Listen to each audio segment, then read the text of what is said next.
Paz e graça para você ligado nessa emissora. Com muita alegria, começamos mais essa edição do Vejam Só Entrevista. Toda sexta-feira, nesse horário, estamos juntos aqui, entrevistando alguém que vai nos ajudar a entender melhor a vontade de Deus por meio da compreensão mais completa da Palavra de Deus. E hoje estamos com um escritor e teólogo, pastor Welder Moreira, da Catedral Assembleia de Deus em Igarapava, no estado de São Paulo. Viajou até aqui. Mais uma vez, ele já esteve conosco há um tempo atrás e agora volta para nos falar a respeito do Pentecostes. Seja muito bem-vindo, pastor Welder, paz e graça. Uma alegria poder estar aqui novamente, reverendo, que Deus abençoe a todos. Espero que seja um bate-papo edificante e esclarecedor para aqueles que tenham, porventura, alguma dúvida relacionada a Atos capítulo 2. Você conhece alguém que não tenha? Eu não conheço. Todo mundo tem dúvidas a respeito de Atos capítulo 2. E quem diz que não tem é porque é muito teimoso. Bom, não quer ouvir o outro lado, né? Exato. Qual é a igreja do irmão, o endereço? Nós estamos ali por bondade divina, por ação graciosa de Deus, na Catedral Assembleia de Deus, igreja e cidade muito abençoada. Quero aproveitar e mandar um abraço para os nossos irmãos que sempre acompanham a programação. E estamos situados ali na rua Saldanha Marinho, 1199. Nossos cultos, terças, quintas, às 19h30. Aos domingos, pela manhã, Escola Bíblica Dominical, às 9h30. E à noite, culto de celebração da família, às 19 horas. Muito obrigado por estar conosco aqui. Deixa eu mostrar o livro dele, né? Eu acho que aqui, né? É isso? Anatomia do Pentecostes, está aí, né? Uma análise exegética e teológica de Atos, capítulo número 2. Maravilha. Muito obrigado mais uma vez, viu, pastor, por estar conosco. E o que fez você escrever a respeito de Atos 2? É o fato de pertencer à Assembleia de Deus? Mas lá não tem dúvida nenhuma a respeito do que aconteceu em Atos 2. Olha, veja bem, até entre os teólogos pentecostais clássicos há também bastante divergência quando o assunto é Atos 2. Não há um consenso entre todos. Mas o que me levou a escrever esse livro e a estudar com um pouco mais de dedicação e profundidade Atos 2 foi o meu próprio interesse. Eu entendo que em alguns momentos da nossa vida, da nossa caminhada cristã, nós temos alguns interesses a fim de explicar a razão da nossa própria fé. E como crente pentecostal, eu fui buscar as raízes daquilo que configura, que identifica o movimento da qual pertenço. Embora o movimento pentecostal tenha suas raízes históricas em Azusa, ele tem suas raízes teológicas em Atos 2.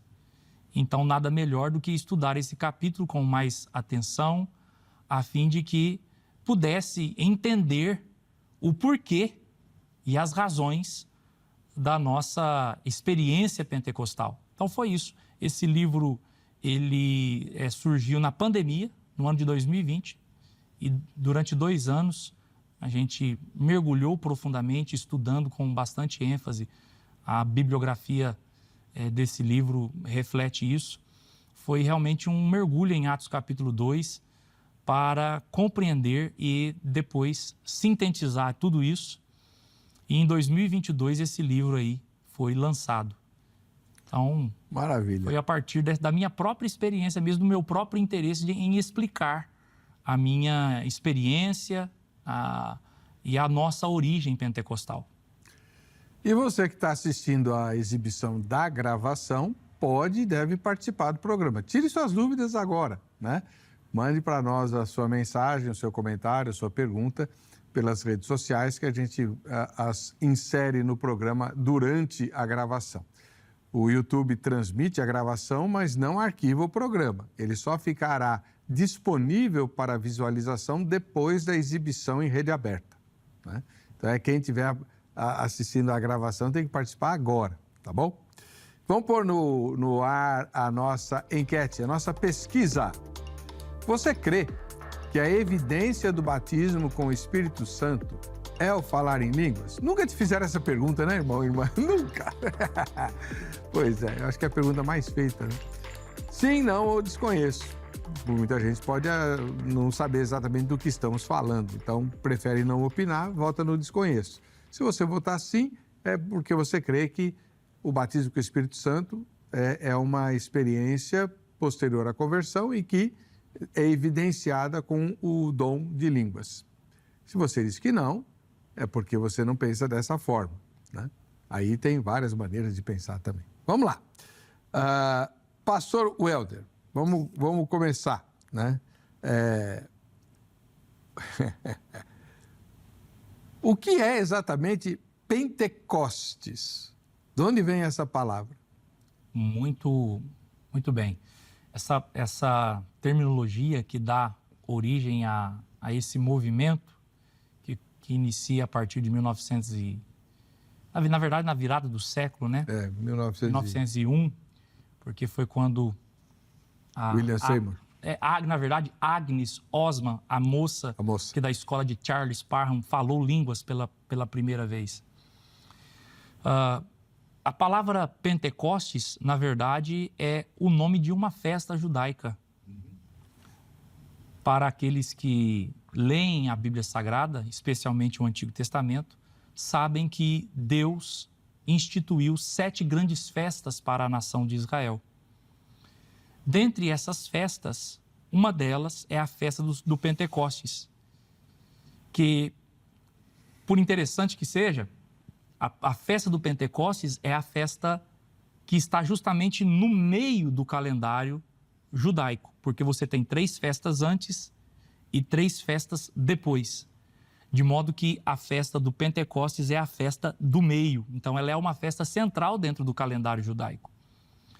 Esta festa do Pentecostes, que na verdade era uma festa que se comemorava a colheita, então os judeus deveriam pegar a colheita e oferecerem ação de graças a Deus, uma parte dessa colheita, né? Ali você tinha um ritual judaico onde o trigo era movimentado perante o altar. Essa festa, ela dá origem a esse mover de Deus.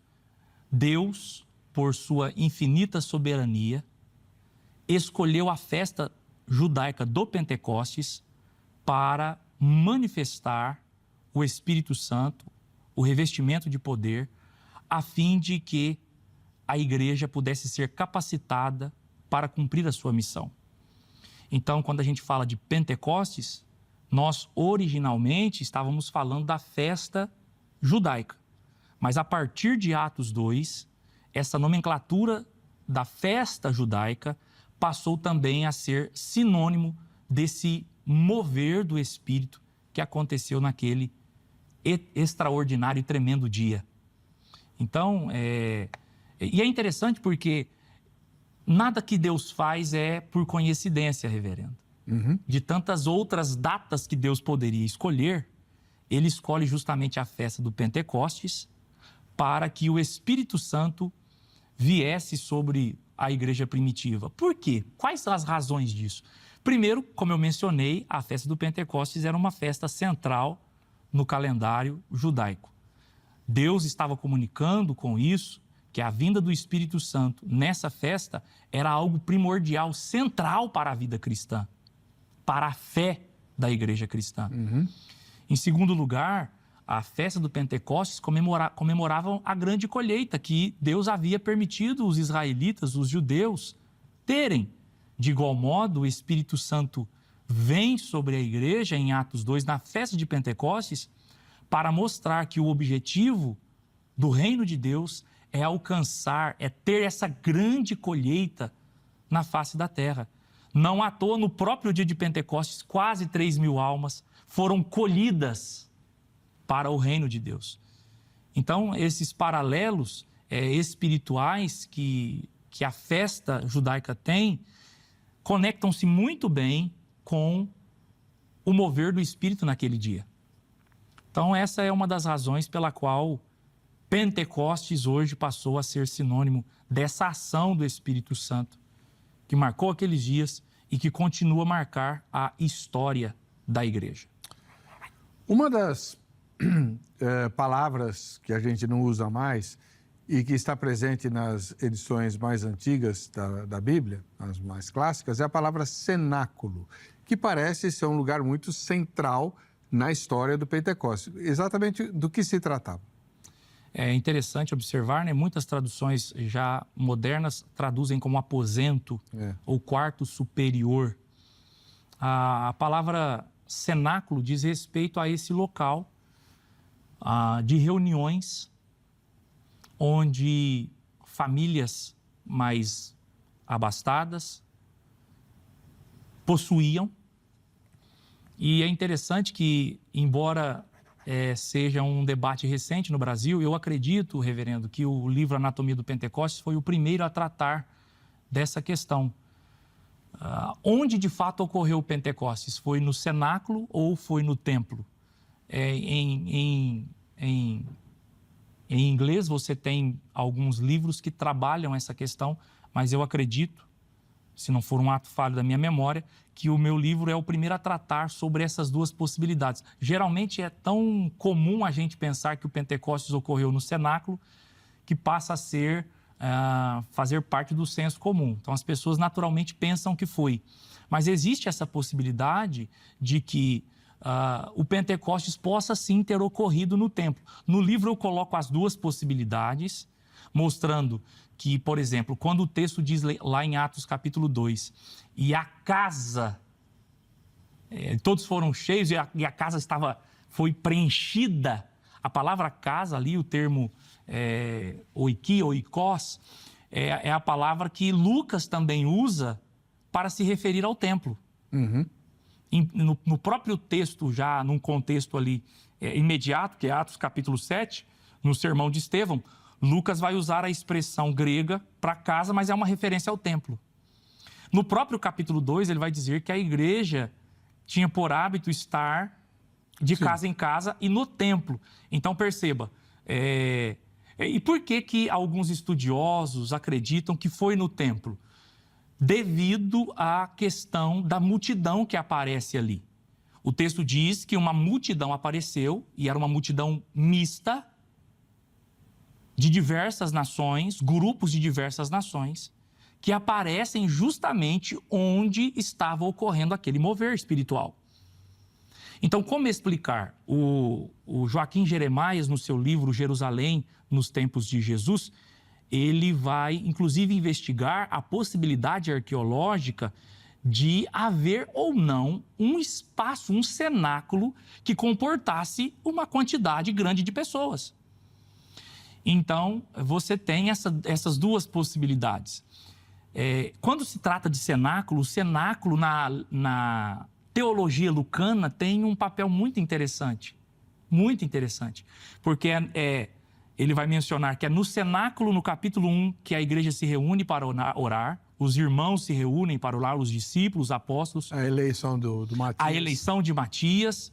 É num cenáculo que Dorcas vai ser ressuscitada, ela é colocada no quarto alto. A palavra grega lá é o mesmo termo para cenáculo.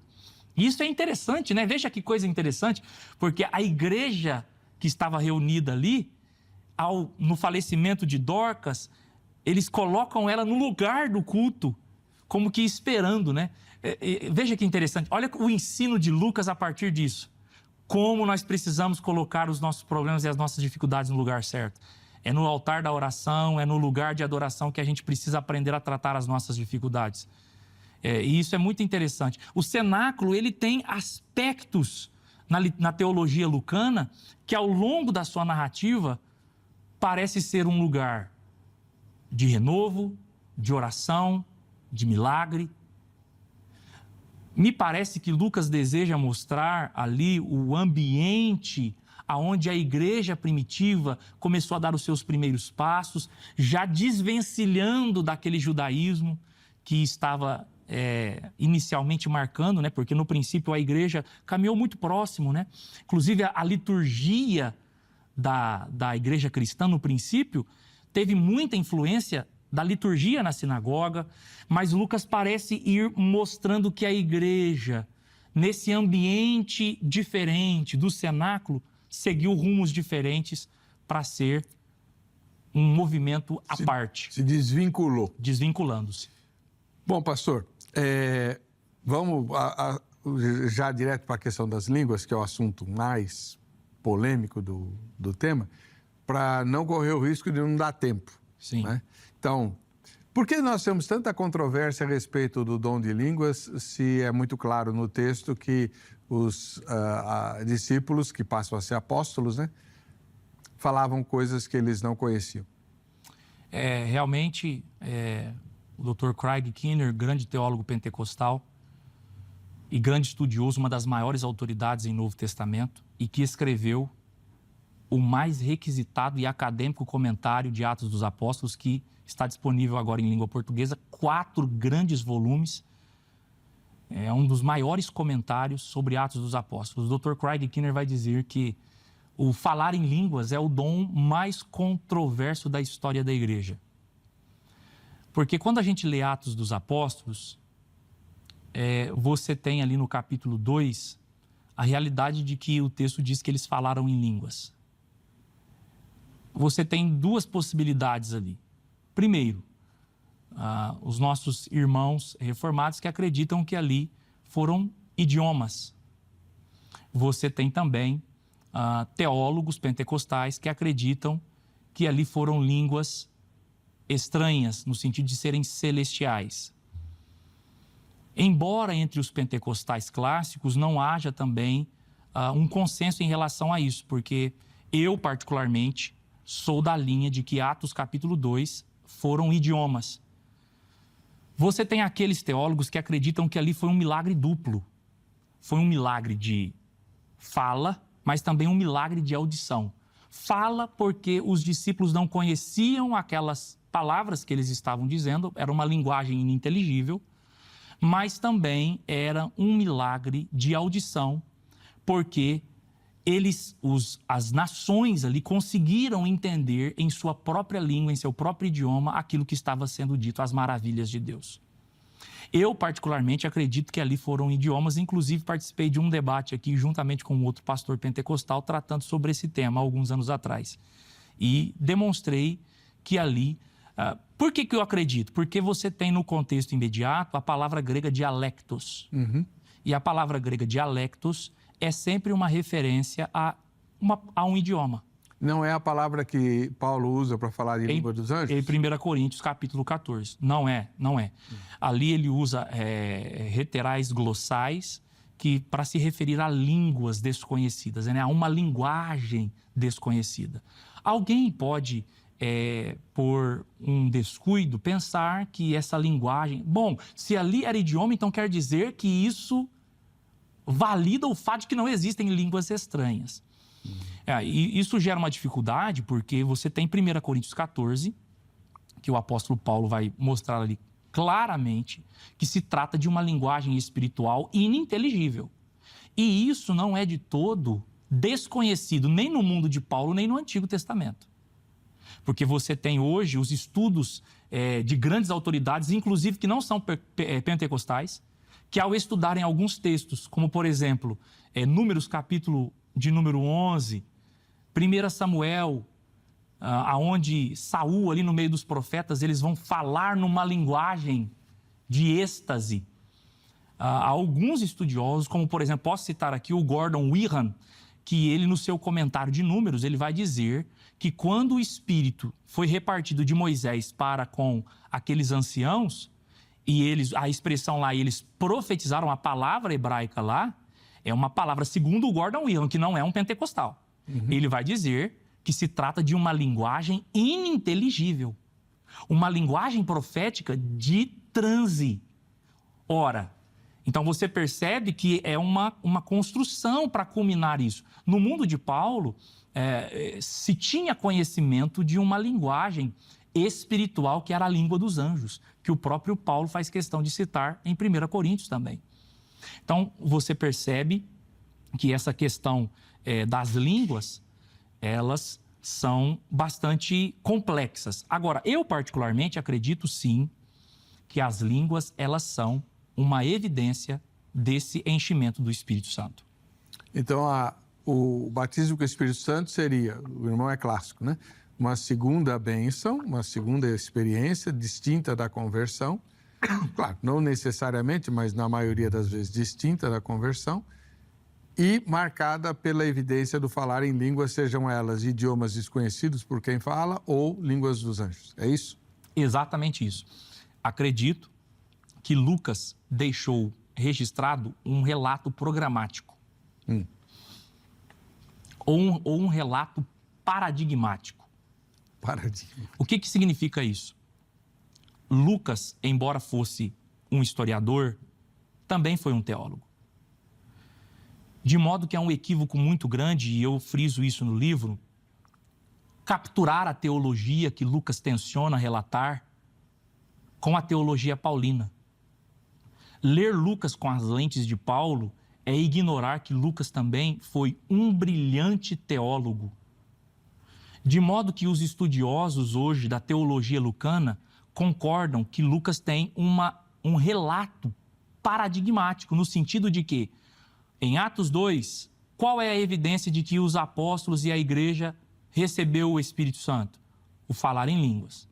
Em Atos, no capítulo de número 10, qual é a evidência na casa de Cornélio? Falaram em línguas. Em Atos 19, qual foi a evidência? Também a mesma coisa. Você percebe que tem um relato, então, que ele deseja mostrar como uma referência, como um padrão estabelecido?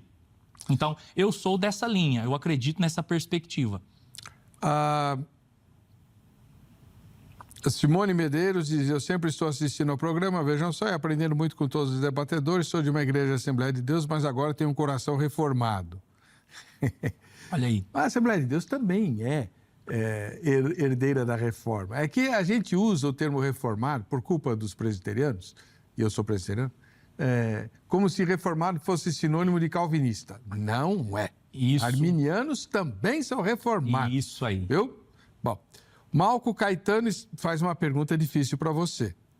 Mas Paulo não fala que nem todos falarão em línguas? Por que todos têm que falar como evidência do batismo? Eu acredito que Deus, em sua soberania, ele pode escolher os métodos e os meios que ele quiser. E eu não acredito que necessariamente que é uma regra rígida e dogmática para isso. Eu acredito que o Espírito Santo ele pode fazer como ele quiser. Agora, a regra, podem haver exceções? É claro que pode. Mas a regra estabelecida por Lucas é essa, que uma das evidências... Agora, é a evidência inicial, não a única evidência. Uma pessoa batizada no Espírito Santo, que falou línguas, mas não tem fervor evangelístico e missionário, teve apenas uma evidência. E o restante?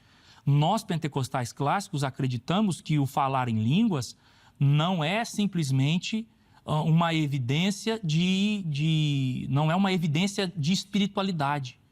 Que eu cultivo aquilo no culto e aquilo não desemboca em nenhum lugar. A realidade é que Lucas mostra que o enchimento do Espírito deve nos levar à proclamação fervorosa do Evangelho. Então, missão e evangelismo. Não é apenas uma única evidência. Então, irmão, com muito carinho, inclusive pela organização para a qual eu trabalho, não seria, de certa forma, um engano, um equívoco, exigir de quem vai ser obreiro que ele tenha sido batizado com o Espírito Santo com evidência do dom de línguas, já que não é uma garantia de que ele está cheio do Espírito? Então, a verdade, a recomendação bíblica é que o obreiro, segundo Atos capítulo 6, ele seja cheio do Espírito Santo. O texto não vai dizer lá sobre a questão do falar em línguas. Nós pressupomos, e aí é uma inferência, e eu acho que a gente precisa ser honesto o suficiente para reconhecer essa realidade. Inferência é uma coisa, o texto dizer claramente é outra. Nós, por inferência, acreditamos que a expressão cheios do Espírito usada por Lucas para se referir a esses homens que foram escolhidos pela igreja primitiva é uma referência que diz respeito a essa experiência pentecostal. Portanto, o camarada foi cheio e falou línguas. Porque é a mesma expressão que ele usa em Atos capítulo 2. E todos foram cheios do Espírito Santo. Então, agora, o texto diz claramente lá que é necessário, ora, eles falaram línguas? Não, o texto diz cheios do Espírito Santo. Mas me parece, e não apenas a mim, mas a uma série de teólogos, de intérpretes da palavra de Deus, que a expressão cheios ali é uma referência a pessoas que tiveram essa experiência pentecostal. Natural. Isso é a leitura natural do texto. E a controvérsia vai quando Paulo vai tratar dos dons, em 1 Coríntios 12 e também no 14, é que parece que ele minimiza o dom de línguas. Sim. Não, mas assim, a gente tem que tomar muito cuidado para que o dom de línguas não seja colocado num patamar que ele não está. Isso é uma realidade bíblica. Eu acredito que o pentecostal clássico, que ele fala que o dom de línguas, ele sei lá, mais do que qualquer outra coisa, além daquilo que as escrituras estabeleceram, está equivocado. Para a maioria dos pentecostais que eu conheço, receber o batismo com o Espírito Santo com evidência de línguas é o ápice da vida cristã. Então é um equívoco muito grande, porque a vida cristã não se resume apenas a essa experiência. Isso é notório no Novo Testamento, é notório no livro de Atos dos Apóstolos, que é para nós pentecostais um livro tão caro. Você percebe que não foi apenas... aquilo não foi o ápice. A vida cristã é rica demais para ser resumida apenas a uma simples e talvez eu estou pensando aqui que termo que eu uso para não criar um problema também com os pentecostais, né? Mas essa experiência, porque senão a gente superdimensiona aquilo que... Agora, eu como pentecostal clássico acredito que a regra é essa. Uma das evidências não a única, uma das evidências é o falar em línguas. O falar em línguas também tem outros benefícios que o apóstolo Paulo vai elencar lá em 1 Coríntios capítulo 14. Ele vai dizer que quem ora em línguas, o seu espírito ora bem. Então tem benefícios. Ele edifica a si mesmo. Então tem outros benefícios. Agora, não está acima de outros dons que o próprio Paulo estabeleceu ali, né? Pois é. Bom, eu tenho que chamar o intervalo. Já estou notando outras perguntas aqui. Antes de sair, um lembrete sempre. Vamos conhecer as Escrituras juntos? Pois é, eu também sou um dos professores da Academia Teológica da Graça de Deus. Não fui eu que elaborei o curso, mas eu avaliei o curso e ele é espetacular. O novo curso da grade é realmente algo de se glorificar a Deus pelos dons e talentos que ele deu à direção da Academia Teológica da Graça de Deus, da qual eu não faço parte. Eu sou só um professor, tá? Tem gente muito melhor que eu lá. E você pode e deve conhecer esse curso. É só entrar em contato com a grade pelo telefone 3115-0819, em São Paulo, no horário comercial durante a semana. Agora, a qualquer tempo, pelo site agrade.com.br. E se você passar pelo site da grade, depois visita o nosso, né, o da RIT TV, e dê lá a sua contribuição para fazer com que o Vejam Só Entrevista seja cada vez melhor, tá bom? A gente vai para o intervalo, volta já já com essa instigante entrevista aqui com o pastor Welder Moreira.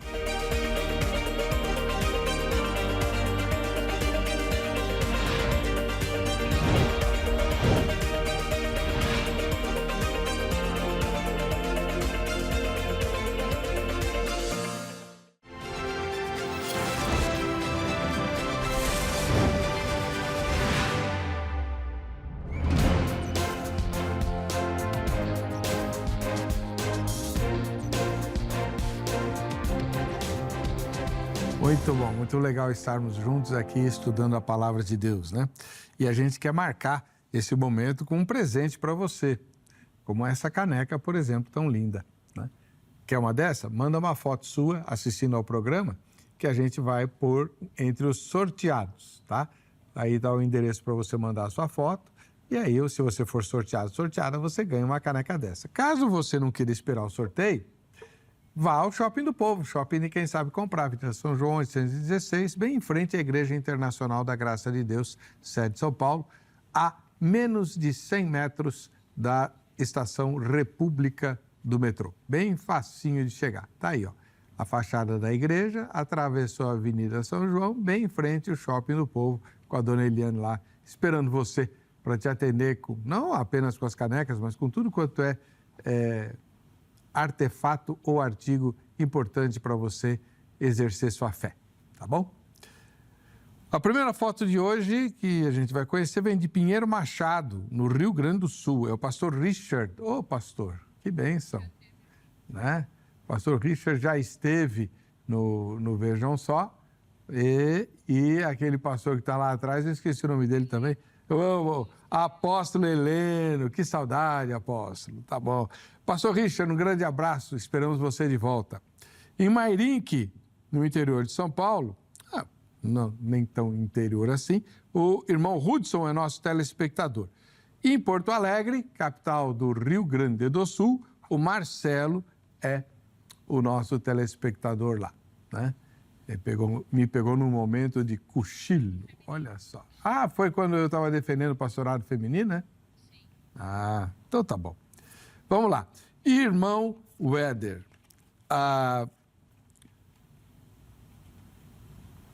no seu livro, você fala de comunidade profética e línguas proféticas. Isso à luz de Atos 2? À luz de Atos 2.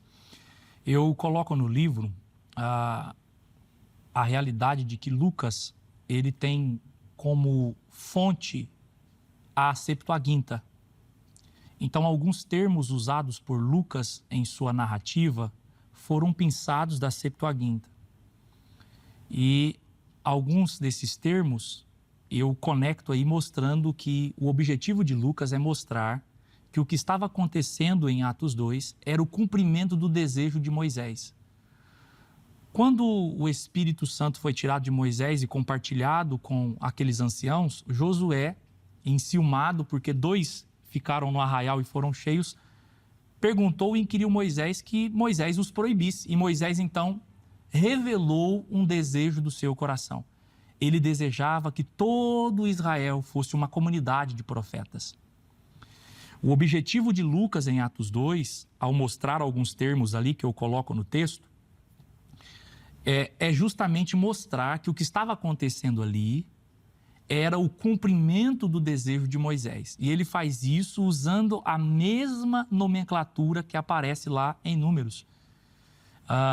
Por que comunidade profética? Porque a partir agora do Pentecostes, o objetivo de Deus é fazer de cada crente um profeta. Não nesse sentido de que todos vão profetizar, mas a vida espiritual de um profeta.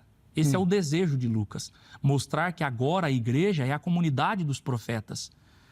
No sentido de que é a igreja que vai ser o porta-voz de Deus para esse mundo. É aquilo que outros autores nos evangelhos mencionam usando outras palavras. Mas o objetivo de Lucas é mostrar essa realidade. Por que línguas proféticas? Porque o objetivo de Lucas é mostrar também que agora esses crentes, eles possuem um papel profético em relação às nações. E isso fica muito claro no texto. Quando Lucas descreve ali as 14 nações presentes, que ouviram as maravilhas de Deus, ele estava, na realidade, querendo mostrar esse aspecto profético que a igreja terá de proclamar a realidade do reino de Deus para as nações. Então, é esse o sentido. Inclusive, por exemplo, o texto vai dizer lá, né? E foram vistas por eles línguas repartidas como que de fogo. A palavra vistas ali é a palavra usada na Septuaginta para se referir à visão que os profetas tinham. A visão que os profetas tinham no Antigo Testamento, que era aquela coisa... Muitas vezes os profetas do Antigo Testamento eram chamados de visionários, videntes. Então, a ideia ali de Lucas é que eles, assim como os profetas do Antigo Testamento, também estavam tendo essa experiência, mostrando justamente essa realidade que eu acabei de esboçar. E por que o irmão fala de quebrando preconceitos? Atos 10, tudo bem, mas Atos 2? Atos 2. Porque eu costumo dizer que todas as vezes que ocorre esse mover do Espírito, há algum tipo de quebra de preconceito. Isso ocorreu em Atos 2, no sentido de que alguém perguntou assim: quem são esses galileus? A expressão ali, ela é colocada, e eu explico isso no livro, como um sinal de preconceito. Porque a Galileia, ela era considerada, vou usar essa expressão, como a periferia da Palestina. A Galileia era a terra dos rudes, a Galileia era a terra dos indoutos, dos despossuídos da lei e dos mandamentos. Inclusive, a gente coloca algumas informações relacionadas a esse contexto, mostrando justamente essa realidade, de que eles falam ali com esse tom de preconceito. E ali o Espírito Santo estava quebrando esse preconceito, mostrando que justamente esse povo humilde, dessa região periférica, era o povo que Deus estava enchendo com o seu Espírito para serem a comunidade profética. Que legal. Agora, o que é interessante também? É interessante observar que, à medida em que o pentecostalismo ele foi se desenvolvendo, essa história se repetiu, houve essa quebra de preconceito. Em Azusa, negros e brancos, no pior momento de segregação na história americana, cultuavam a Deus juntos no mesmo lugar. E foi isso que chamou a atenção da imprensa secular, pagã, inclusive, Exato. Que não conseguia explicar de jeito nenhum, nem os milagres que aconteciam lá, bom, o milagre nunca se explica mesmo, mas esse fenômeno da agregação... Inclusive, tem um livro do Frank Blauterman que ele escreveu, né? Ele foi uma testemunha ocular de Azusa e ele escreveu aquele livro sobre o avivamento da rua Azusa, onde ele pontua essas questões. Mas negros e brancos, inclusive, reverendo, no próprio corpo de presbítero diaconal da igreja de William Seymour, era composto de negros e brancos. Uma coisa muito... Inclusive mulheres. E mulheres também, na liderança. Na liderança. Veja bem, e o William Seymour não pôde assistir às aulas do seu mentor, porque ele era negro, ele tinha que ficar no corredor. Exatamente. As aulas que ele assistia de Parham tinham que ser no corredor, porque ele não podia. A segregação era muito séria. Igrejas de branco, igrejas de negro, ônibus para brancos, ônibus para negros. E quando o mover do Espírito veio, esses preconceitos foram quebrados. Perceba que isso ainda ocorre. Isso ainda está ocorrendo hoje. De inúmeros benefícios que eu poderia destacar aqui do movimento pentecostal moderno, eu destacaria do trabalho realizado nas periferias. Veja o trabalho de inclusão que as igrejas pentecostais realizaram no país, no nosso país, porque isso é um dos sinais do mover do Espírito Santo. Todos os sociólogos, principalmente os ateus, reconhecem isso. Todos. Exato.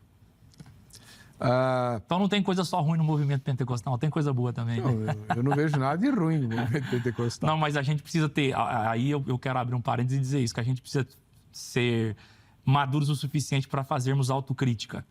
E existem alguns perigos pentecostais que a gente precisa tomar muito cuidado. Cite um. Que como o emocionalismo exacerbado, o subjetivismo. Então, emocionalismo, subjetivismo. Nós temos aí um problema que ameaçou muito o movimento pentecostal e ainda é uma ameaça, que é esse antropocentrismo muito grande com teologia da prosperidade, que muitas vezes ameaça as nossas igrejas, o movimento. Então, esses são alguns perigos que a gente precisa tomar muito cuidado. Quando eu falo de emocionalismo, eu falo de uma liturgia de cultos, de mensagens centrada apenas nas emoções. Não que as emoções não tenham o seu papel, mas um culto que alguém pensa assim, se é culto pentecostal, associa só a esse emocionalismo, a essa efervescência das emoções. O pessoal rodando. Exatamente. Aí o subjetivismo de pensar assim, bom, a minha experiência é o que vale e muitas vezes ignora a revelação objetiva que é as Sagradas Escrituras. Então isso também é uma ameaça. E a gente precisa ser maduro o suficiente para reconhecer que assim como o movimento reformado também tem os seus perigos, às vezes de um intelectualismo, um racionalismo, a melhor expressão acho que é essa, né? Um racionalismo. O nosso movimento também tem as suas dificuldades. Mas uma das coisas que a gente não consegue de forma alguma ignorar é que você pega os evangelhos e lê a história dos discípulos.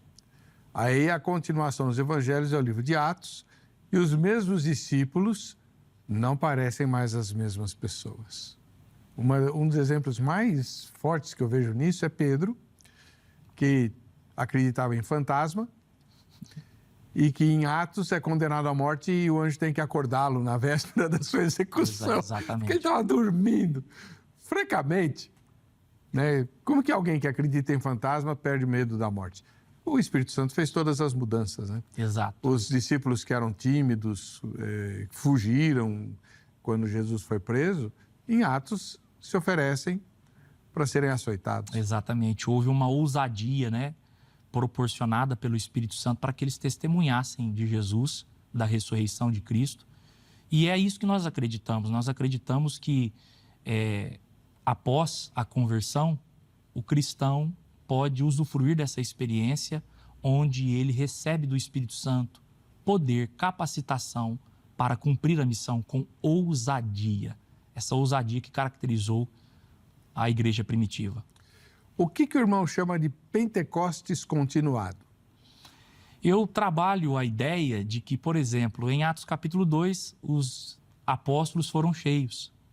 Em Atos capítulo 4, no último versículo, eles são cheios novamente. E você percebe que essa é uma dinâmica que vai acompanhando todo o livro de Atos, que não foi uma experiência única aonde eles usufruíram. Bom, já fomos cheios aqui, agora nunca mais precisaremos ser mais. Eu trabalho a ideia de que o Pentecostes ele precisa ser algo contínuo, uma experiência vivida com frequência. E não uma experiência única, definitiva, que nunca mais precisa acontecer. Mas uma experiência continuada, aonde nós precisamos continuamente sermos abastecidos, fortalecidos pelo Espírito, para continuarmos o trabalho que Ele nos confiou. Então, Pentecostes continuado dá essa ideia de que essa experiência não pode ser uma experiência, como infelizmente muitos pentecostais, né? Conheço pessoas que tiveram essa experiência com o Espírito Santo uma única vez, para nunca mais. Sim. E depois não buscaram, não cultivaram isso, né? Esse constante enchimento do Espírito de Deus. O Malco pede para você esclarecer a seguinte dúvida dele, bem objetivamente. É possível alguém ser batizado com o Espírito Santo sem o dom de línguas? Na sua opinião. Na minha opinião. E aqui eu não estou falando em nome de todos os teólogos pentecostais clássicos. Mas, em minha opinião, eu acredito que é possível. Eu acredito que toda a regra, ela possui a sua exceção. É possível. Até porque você tem homens ao longo da história tremendamente usados por Deus, com um poder do Espírito, que eu vou usar a expressão aqui, me perdoe, chula, mas fora da curva, e que você, ao olhar para a vida deles, você não consegue encontrar outra explicação senão um enchimento do Espírito. Embora eles não tenham falado línguas, mas tiveram uma experiência profunda com o Espírito Santo. Então, eu acredito que sim, é possível, embora eu como ensinador e pregador, vou bater na tecla da regra. Eu vou ensinar a regra. Qual é a regra? Segundo o texto de Lucas, por 3 vezes ele vai dizer que a evidência inicial é o falar em línguas. Deus pode fazer na vida de alguém a exceção? É claro que pode. Como diz um bom presbiteriano, ele é soberano para...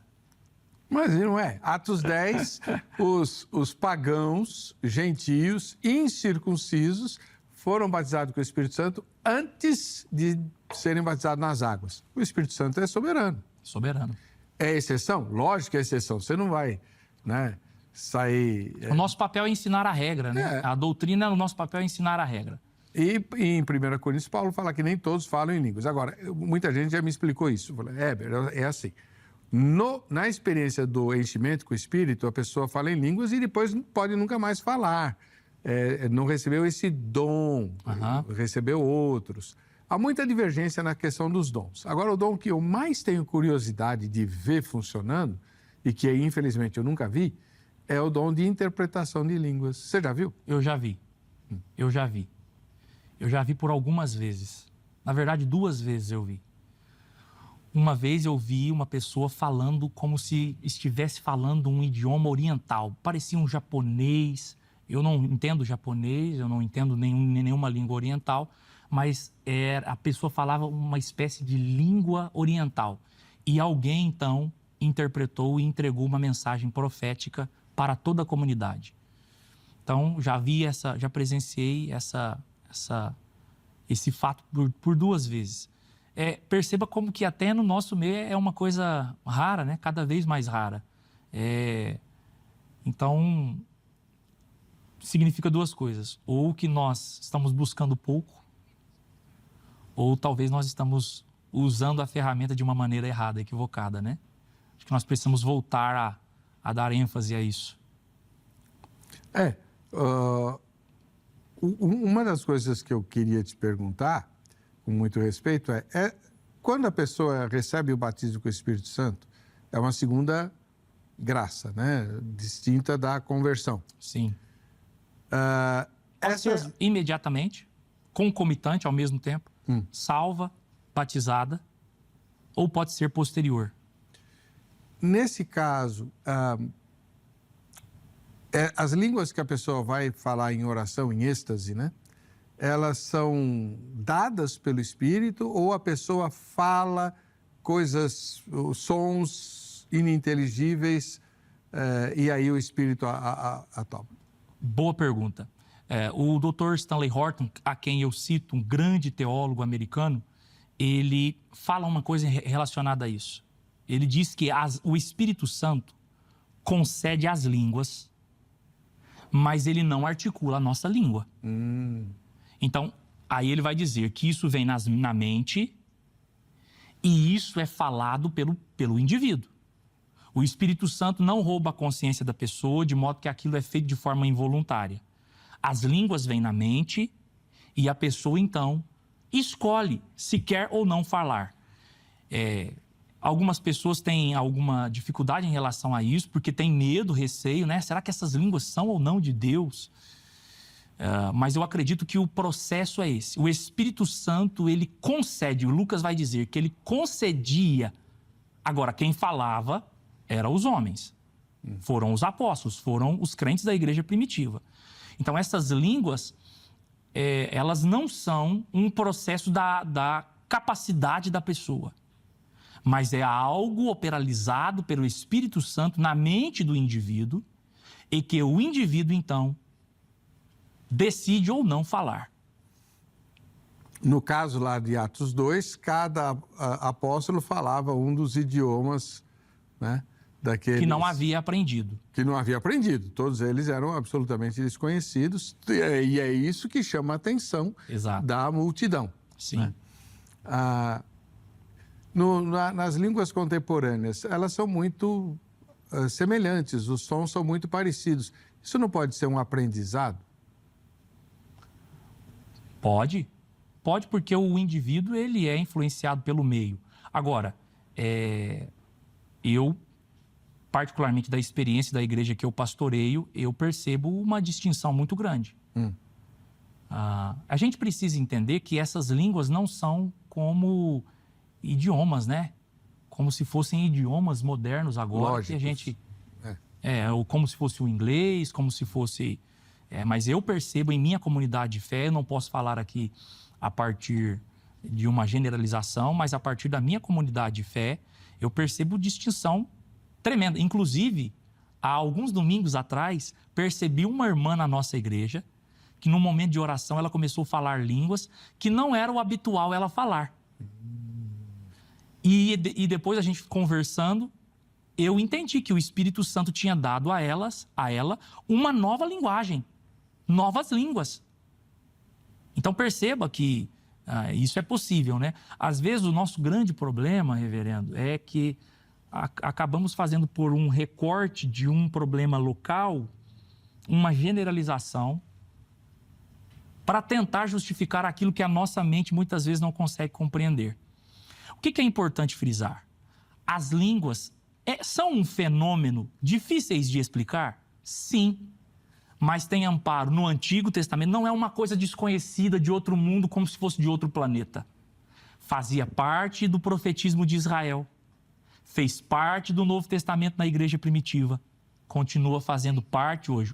O problema é que muitas vezes uma mente cartesiana, racionalista, não consegue compreender isso porque a lógica não consegue explicar. Mas Paulo disse mesmo, quem ora em línguas, a mente fica infrutífera, porque não entende o que fala, mas o espírito ora bem. É isso mesmo. Vamos lá, vamos dar uma olhadinha na nossa enquete. Você crê que a evidência do batismo com o Espírito Santo é o falar em línguas? Vamos ver as respostas. Sim, 37%. Não, 60%. E 3% desconhecem. A Rita, sobre isso, escreveu: sim, creio que falar em línguas é um sinal claro do batismo com o Espírito Santo. O Rodrigo já disse: não, acredito que o batismo com o Espírito Santo pode ocorrer sem a evidência de falar em línguas. Então, a controvérsia permanece, né? E vai perdurar durante muito tempo. Quem quiser comprar o livro do pastor Welder Moreira, faz o quê? Entre em contato com as nossas redes sociais, tá aí o Instagram, bem como também o nosso telefone para vendas. Você pode entrar em contato, vai ser uma alegria. Como diz um célebre teólogo pentecostal, pastor César Moisés, livro na mão do leitor, alegria do autor. Boa, essa é boa. Vamos lá. Se você não conseguiu anotar o contato do pastor Welder, não se preocupe, ele está disponível na rede social do Vejam Só, no Instagram, por exemplo, tá? Então é muito fácil pegar lá para você entrar em contato com o pastor, convidá-lo para palestras, aulas e também para ter acesso à sua literatura. Ele tem o livro Anatomia de Pentecostes e aquele outro que a gente mostrou em um programa anterior, né? Sobre o pano de fundo cultural da época em que Jesus Cristo nasceu. Também extremamente útil, ferramenta exegética muito importante, descortinando a cultura do Messias. Muito bom.